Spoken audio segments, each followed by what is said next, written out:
नमस्तेस्तु महामाये श्रीपीठे सुरपूजिते शङ्खचक्र गदाहस्ते महालक्ष्मी नमोऽस्तुते। नमस्ते गरुडारूढे कोलासुरभयङ्करी सर्वपापहरे देवी महालक्ष्मी नमोऽस्तुते। या देवी सर्वभूतेषु लक्ष्मीरूपेण संस्थिता नमस्तस्यै नमस्तस्यै नमस्तस्यै नमो नमः।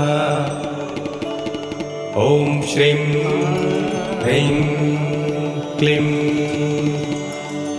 ॐ श्रीं श्रियै नमः।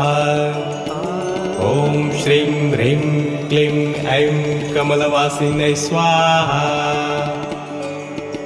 जय जय दुर्गतिनाशिनी